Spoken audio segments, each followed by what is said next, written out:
આરોગ્ય મંત્રી પ્રફુલ્લ પાનસેરિયાનું સુરતની હોસ્પિટલોમાં ચેકિંગ। એસએમસી સંચાલિત સ્મીમેર હોસ્પિટલમાં આરોગ્ય મંત્રીએ સરપ્રાઇઝ ચેકિંગ હાથ ધર્યું। સાફ સફાઈ અને દર્દીઓને પડતી મુશ્કેલીઓને લઈને આરોગ્ય મંત્રીએ ચેકિંગ કર્યું। આરોગ્ય મંત્રી પ્રફુલ્લ પાનસેરિયાની સાથે મેયર માયાબેન માવાણી પણ હાજર રહ્યા। આરોગ્ય મંત્રી અને મેયરે હાથમાં ઝાડુ લઈ અને હોસ્પિટલમાં સાફ સફાઈ કરી।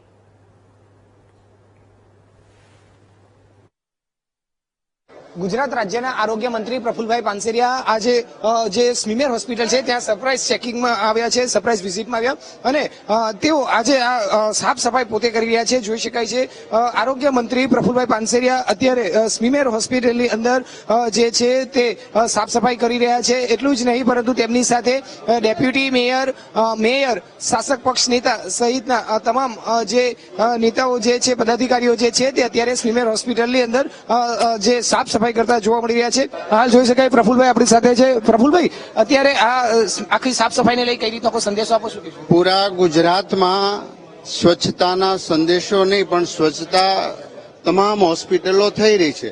નમો સ્વચ્છતા અભિયાન જે આરોગ્ય ક્ષેત્રનું સૌથી મોટું સ્વચ્છતા અભિયાન છે અને આ અભિયાન જાગૃતતા રૂપે હું આજ સ્મીમેર હોસ્પિટલ સુરત ખાતે આવ્યો છું।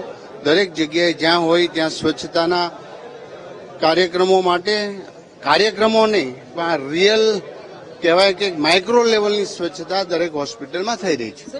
આજે તમે જાતે આ પકડીને ઝાડુ સાથે કરી શકતા જરૂરી? જાતે બધી જ જગ્યાએ શ્રમદાન થોડું બધાય કરે, આ એક જાગૃતતા આવે અને આરોગ્ય ક્ષેત્રની દરેક હોસ્પિટલ માઇક્રો લેવલની સ્વચ્છતા હોય તો જ અહીંયા દર્દી આવે અને એમને બીજા અન્ય રોગ કે બેક્ટેરિયલ ન થાય એ માટેનું આ એક મહા અભિયાન અમે શરૂ કર્યું છે।